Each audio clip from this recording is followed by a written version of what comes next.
नमस्कार। Sevadham academy YouTube channel में मैं अनूप शर्मा आप सभी का हार्दिक स्वागत करता हूं।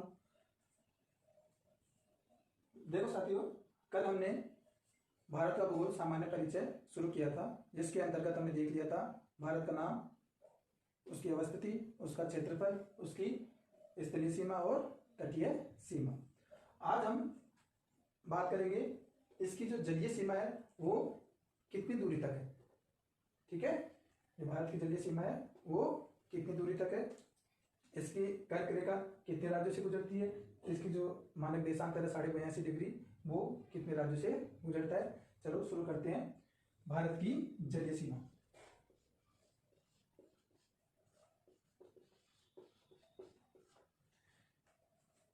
भारत की जलीय सीमा उसके क्षेत्राधिकार के आधार पर हम 3 भागों में विभाजित करते हैं कि प्रादेशिक सीमा, टेरिटोरियल सी,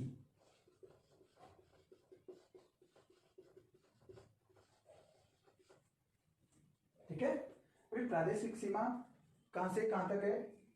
जो प्रादेशिक सीमा है वो यहां तट से, ये भारत का तट है, ठीक है, वहां से और 12 किलोमीटर की 12 नॉटिकल मील जो हम जलीय सीमा है उसकी जो मापने की इकाई है वो है नॉटिकल मील, समुद्री सीमा। जो भारत की प्रादेशिक सीमा की जो दूरी है, जो लंबाई है वो 12 NM है। 12 NM का मतलब है 12 नॉटिकल मील, ठीक है। एक नॉटिकल मील 1 NM बराबर 1.85200 किलोमीटर होता है। एक नॉटिकल मील कितने के बराबर होता है? 1.85200 किलोमीटर के बराबर, ठीक है। अब जो ये क्षेत्राधिकार है प्रादेशिक सीमा का, इस पर भारत का संपूर्ण अधिकार है। मतलब यहां भारत अपने स्वेच्छा से जो कुछ भी कार्य करना चाहे वो कर सकता है। इस क्षेत्र पर भारत का संपूर्ण अधिकार है। तो इसकी सीमा कितनी हो गई? तट रेखा से 12 नॉटिकल मील तक, ठीक है, जिस पर भारत को संपूर्ण अधिकार प्राप्त है।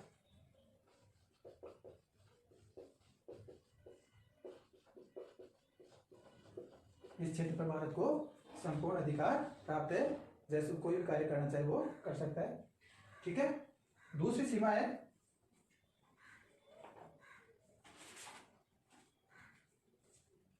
बता लीजिए। दूसरी सीमा लिखिए, संलग्न क्षेत्रमंडल, संलग्न क्षेत्रमंडल या अविच्छिन्न मंडल, इसका दूसरा, इसे कॉन्टिजियस जोन भी कहते हैं, कॉन्टिजियस जोन, ठीक है।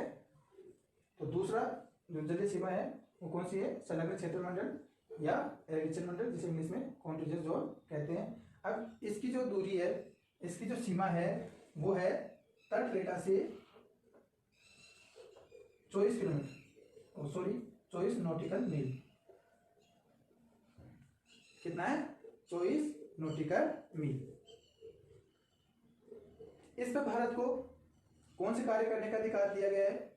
यहां पर जो भारत को अधिकार प्राप्त है वो है राजकोषीय अधिकार, ठीक है, प्रदूषण नियंत्रण अधिकार, सीमा से संबंधित शुल्क लगाने का अधिकार और आप्रवासी कानून लागू करने का अधिकार। ये भारत को इस क्षेत्र के अंतर्गत दिया गया, ठीक है। अब यदि हम कहें कि जो भारत की जो जलीय सीमा संलग्न क्षेत्रमंडल है वो प्रादेशिक जलीय सीमा से कितनी दूरी तक है, तो वो कितनी दूर तक होगी? 12 नॉटिकल मील। कहने का मतलब ये है, जो यहां तक तो प्रादेशिक जल सीमा की दूरी है 12 नॉटिकल मील। अब यहां से यहां तक कितनी हो गई? 12। 24 में से 12 कम करेंगे तो कितनी बच जाएगी? 12 नॉटिकल मील। तो वो सीमा कहां से कहां तक हो जाएगी? प्रादेशिक जल सीमा से और आगे 12 नॉटिकल मील तक। ठीक है, दोनों तरीके से क्वेश्चन पूछ सकते हैं। एक ये तो तट रेखा से दूरी पूछ सकते हैं या फिर प्रादेशिक जल सीमा से दूरी पूछ सकते हैं। ठीक है, तो कितनी दूरी होगी तटीय रेखा से? तटीय रेखा से 24 नॉटिकल मील तक कौन सा क्षेत्र आ जाता है? संलग्न क्षेत्र मंडल। अब कौन से कार्य करने को अधिकार है? लिख लीजिए, राजकोषीय अधिकार,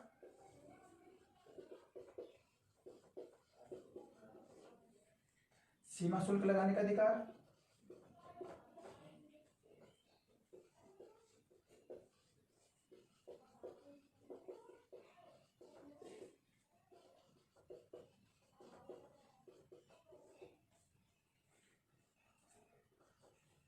ठीक है, प्रदूषण नियंत्रण अधिकार,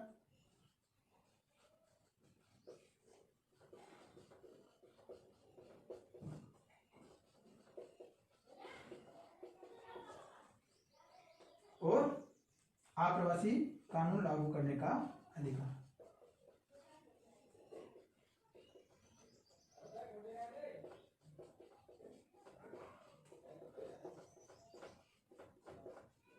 ठीक है, ये भारत को इस क्षेत्र में कार्य करने का अधिकार प्राप्त उतार लीजिए।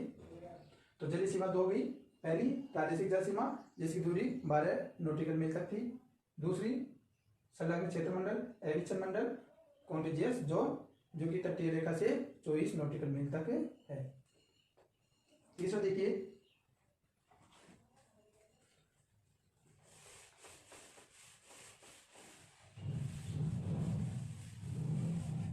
अनन्य आर्थिक क्षेत्र। अनन्य आर्थिक क्षेत्र, exclusive economic zone, exclusive economic zone. इसकी दूरी तटीय रेखा से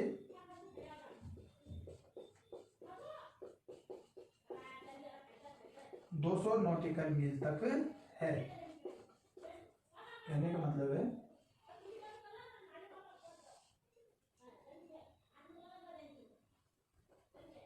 ठीक है, यहां से तटीय रेखा से और यहां पर कितनी हो गई? 200 नॉटिकल मील।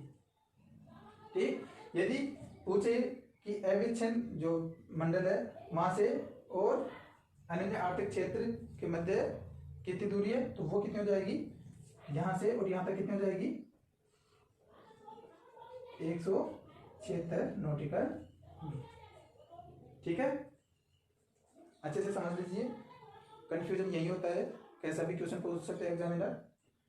यदि आपसे तट रेखा से और अनन्य आर्थिक क्षेत्र की दूरी पूछे, जलीय सीमा पूछे कितनी है, तो तब तो होगी 200 नॉटिकल मील।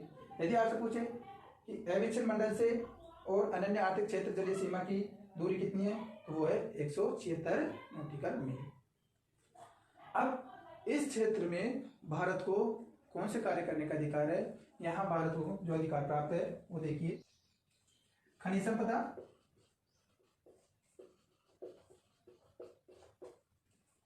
सागरीय जल शक्ति,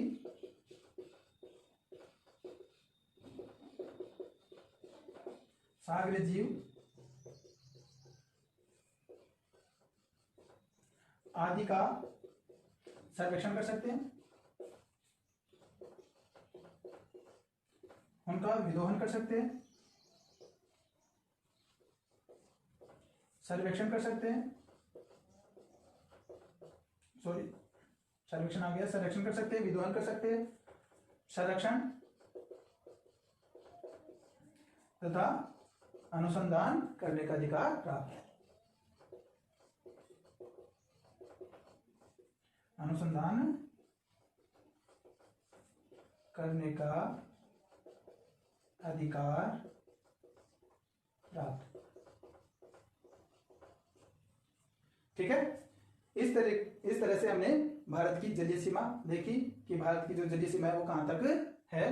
तो इस जलीय सीमा को हमने अधिकार के आधार पर 3 भागों में विभाजित किया है। पहला प्रादेशिक जल सीमा, दूसरा अविच्छिन्न संलग्न क्षेत्र मंडल या अविच्छिन्न मंडल, और तीसरा अनन्य आर्थिक क्षेत्र। उतार लीजिए। आगे देखते हैं कि जो कर्क रेखा है वो भारत के कितने राज्यों से गुजरती है। ये जो कर्क रेखा है वो भारत के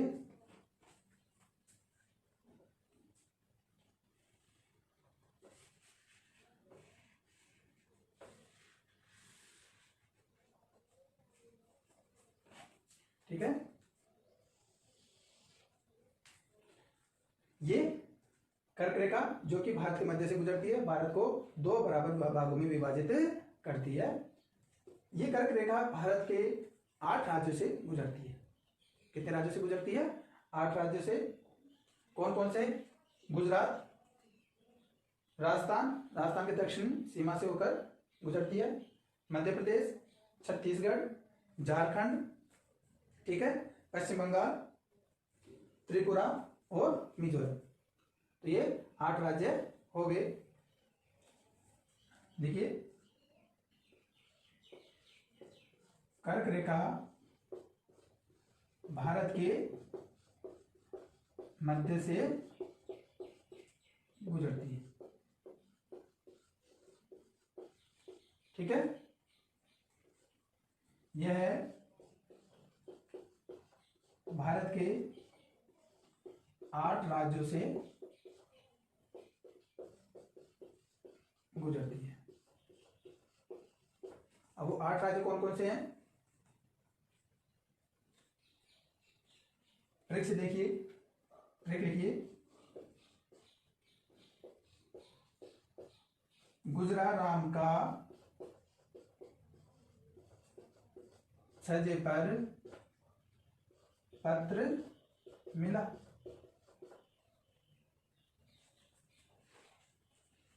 गुजराराम का छजे पर पत्र मिला।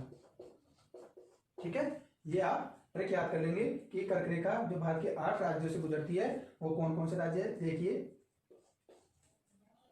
गुजरात,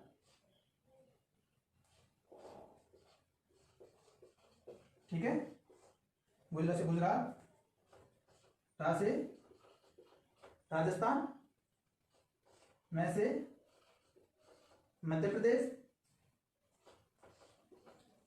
छ से छत्तीसगढ़, जैसे झारखंड,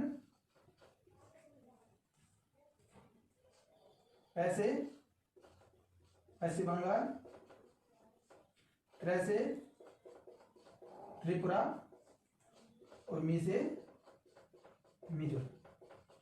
ठीक है, इस प्रकार कर्क रेखा भारत के कितने राज्यों से गुजरती है? 8 राज्यों से।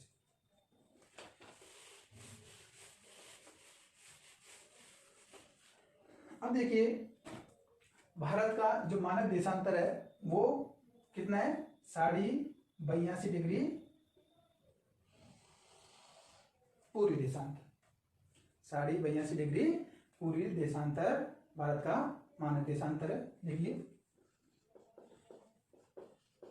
भारत का मानक देशांतर, देखो देशांतर को यामांतर भी कहते हैं। भारत का मानक देशांतर 82.82 डिग्री पूर्वी देशांतर है। ठीक है, ये जो भारत का मानक देशांतर है यह ग्रीनविच रेखा से 5.5 घंटे आगे। लिख लीजिए, यह ग्रीनविच रेखा से 5.5 घंटे आगे है। ठीक है, यह मानक देशांतर भारत के 5 राज्यों से गुजरती है। यह भारत के 5 राज्यों से गुजरती है। ठीक है, अब वो 5 राज्य कौन कौन से हैं? सबसे पहले पहला उत्तर प्रदेश, दूसरा मध्य प्रदेश, ठीक है, तीसरा छत्तीसगढ़, चौथा उड़ीसा, पांचवा आंध्र प्रदेश। ठीक है, इन 5 राज्यों से होकर भारत का मानव देशांतर गुजरता है। अब देखिए, जो भारत का मानव देशांतर है,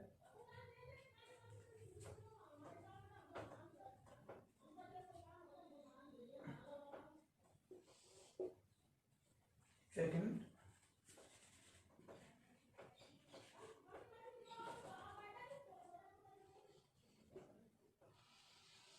ठीक है, जो भारत का मानव देशांतर है वो भारत में उत्तर प्रदेश के इलाहाबाद के नैनी से होकर गुजरता है। ये लिख लीजिए आप, जो भारत का मानव देशांतर है, भारत का मानव देशांतर उत्तर प्रदेश के इलाहाबाद के नैनी स्थान से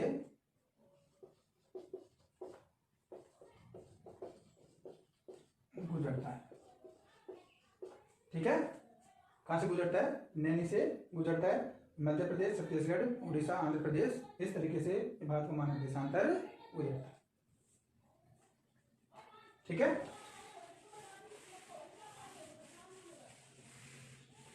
अब आगे देखिए, हम बात करते हैं भारत का प्रशासनिक संगठन।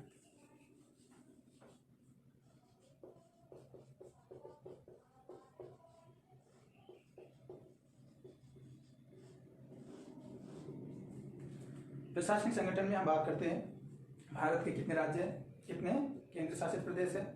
हम इसमें जो महत्वपूर्ण है एग्जाम की दृष्टि से उन्हीं का ही उल्लेख करेंगे, अदरवाइज नहीं। ठीक है, तो जो मेन है इसमें वो देखिए, सबसे पहले तो ये देखिए कि भारत के वर्तमान में 29 राज्य व 7 केंद्र शासित प्रदेश। कितने राज्य? 29 राज्य व 7 केंद्र शासित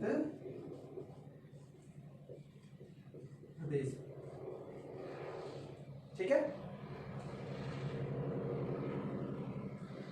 अब देखिए हम बात करते हैं कि क्षेत्रफल की दृष्टि से सबसे बड़ा राज्य कौन सा है और सबसे छोटा राज्य कौन सा है। क्षेत्रफल की दृष्टि से 4 बड़े राज्य देखिए, क्षेत्रफल की दृष्टि से 4 बड़े राज्य कौन कौन से हो गए? पहले नंबर पर सबसे बड़ा कौन सा है? राजस्थान, ठीक। दूसरे नंबर पर मध्य प्रदेश, तीसरे नंबर पर महाराष्ट्र, चौथे नंबर पर उत्तर। इस प्रकार ये अवरोही क्रम में क्षेत्रफल की दृष्टि से 4 बड़े राज्य हो गए। अवरोही का मतलब है बड़े से छोटे क्रम में। सबसे बड़ा राजस्थान, उसके बाद मध्य प्रदेश, उसके बाद महाराष्ट्र, उसके बाद उत्तर प्रदेश। ठीक है, यदि क्षेत्रफल की दृष्टि से सबसे छोटा राज्य की बात करें तो वो कौन सा है? गोवा। क्षेत्रफल की दृष्टि से सबसे छोटा राज्य गोवा है। ठीक है, आगे देखिए,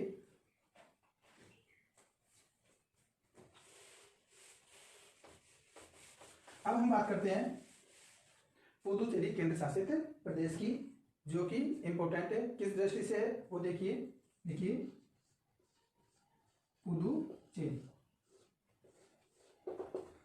देखिए पुदुचेरी है जो 3 राज्यों में फैला हुआ है। पुदुचेरी केंद्र शासित प्रदेश 3 राज्यों में फैला हुआ है। कौन कौन से में? तमिलनाडु, आंध्र प्रदेश और केरल में। इस पुदुचेरी के 4 क्षेत्र हैं। पहला पुदुचेरी मुख्य, ठीक है, ये तो मुख्य हो गया। दूसरा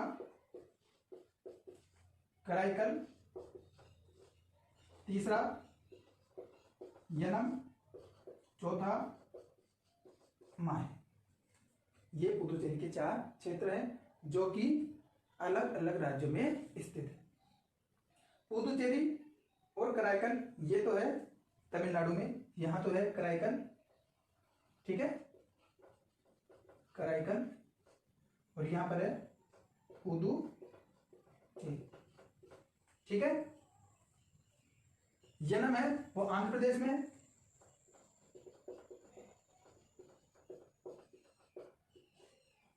और माई है वो कहां पर है? केरल, ठीक है। तो इस प्रकार पुदुचेरी महत्वपूर्ण है। क्यों? क्योंकि इसके जो 4 क्षेत्र वो 3 अलग अलग राज्यों में फैले हुए हैं। पुदुचेरी, कराईकल तो है तमिलनाडु में, यनम है आंध्र प्रदेश में, और माई है केरल। अब ये जो चारों क्षेत्र थे, पुदुचेरी, कराईकल, यनम, माई, आजादी से पहले फ्रांसीसी की बस्ती हुआ करते थे। आजादी के बाद 1 नवंबर 1954 में इनको भारत में विधिवत रूप से मिला लिया गया, ठीक है। पुदुचेरी, कराईकल, यनम, माहे इनको भारत में कब मिलाया गया? 1 नवंबर 1954। तो ये आपको समझ में आ गया होगा। अब आगे देखते हैं हम। अब बात करते हैं भारत का जो 29वां राज्य है वो कौन सा बना और कब बना। भारत का 29वां राज्य, ये भारत का 29वां राज्य है, वो 2 जून 2014 को तेलंगाना बना, ठीक है। कब बना? 2 जून 2014 को। अब ये जो तेलंगाना राज्य है वो आंध्र प्रदेश के 10 जिले लेकर के और ये तेलंगाना राज्य बनाया गया, ठीक है। आंध्र प्रदेश के 10 जिलों को लेकर के कौन सा राज्य बनाया गया? भारत का 29वां राज्य तेलंगाना। अब इसकी राजधानी की बात करें तो प्रशासनिक अनुबंधों के तहत तेलंगाना व आंध्र प्रदेश दोनों की राजधानी हैदराबाद है। दोनों की राजधानी कौन सी है? हैदराबाद, ठीक है। अब ये हैदराबाद है, ये कौन से भौगोलिक क्षेत्र में पड़ता है? तो ये पड़ता है आंध्र प्रदेश में। हैदराबाद आंध्र प्रदेश में स्थित है। सॉरी,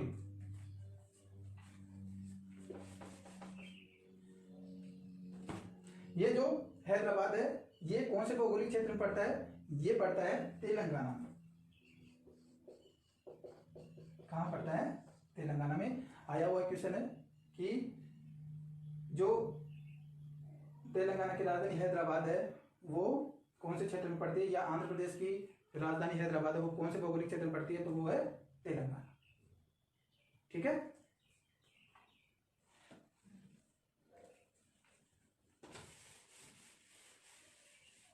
आगे हम बात करते हैं अंडमान निकोबार द्वीप समूह। देखिए, अंडमान निकोबार द्वीप समूह। अंडमान निकोबार द्वीप समूह के अंतर्गत जो द्वीप आते हैं वो उत्तरी अंडमान, ठीक है, दूसरा मध्य अंडमान, तीसरा दक्षिण अंडमान,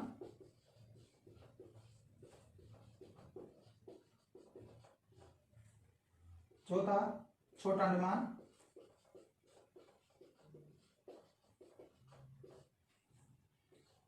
5वां कार निकोबार,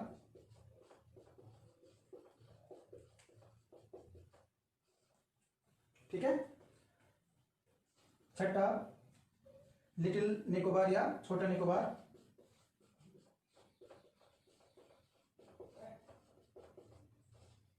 7वां है ग्रेट निकोबार।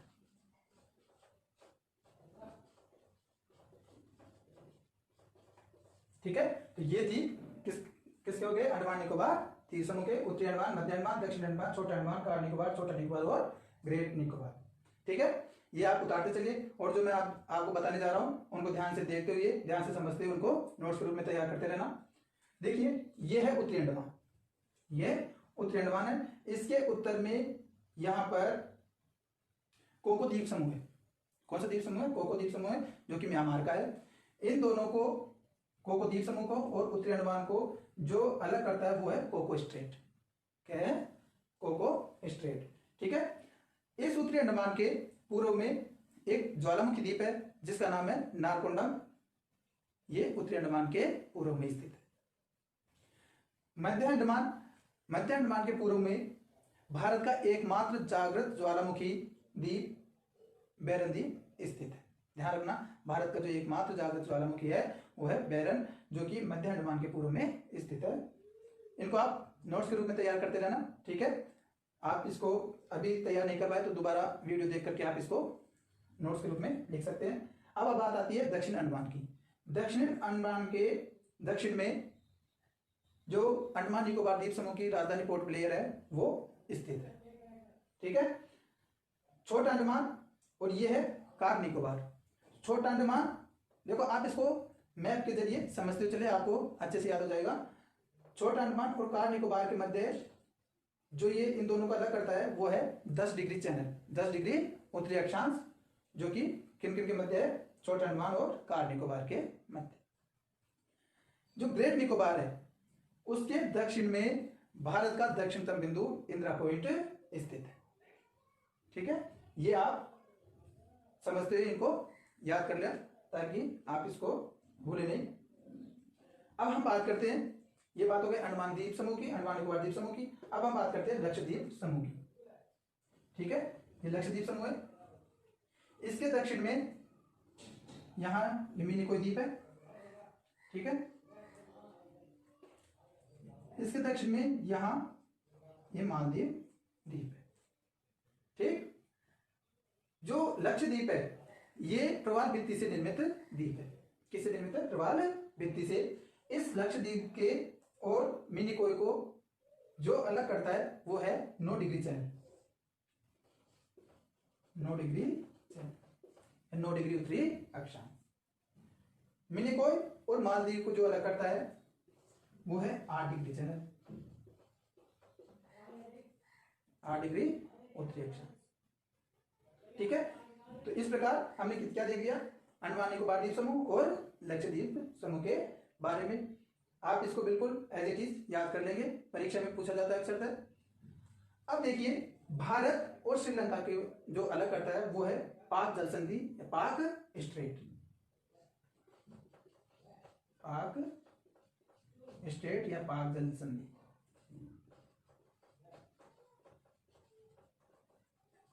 ठीक है, एग्जाम पूछे कि पाक जल संधि किन दो देशों के बीच है, तो भारत और श्रीलंका के मध्य।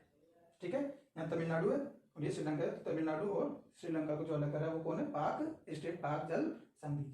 अब देखिए, ये ब्रिज आपको दिख रहा होगा। ठीक है, इस ब्रिज का नाम है आदम ब्रिज, आदम ब्रिज। ठीक, इस आदम ब्रिज पर एक द्वीप है, छोटा सा पंबन द्वीप, जो कि आदम ब्रिज का हिस्सा है। इस पंबन द्वीप पर रामेश्वरम नामक स्थान है। किस पर स्थित है? पंबन द्वीप पर। तो ये हो गया पाक स्ट्रेट, पाक जल संधि किन दो देशों के बीच है?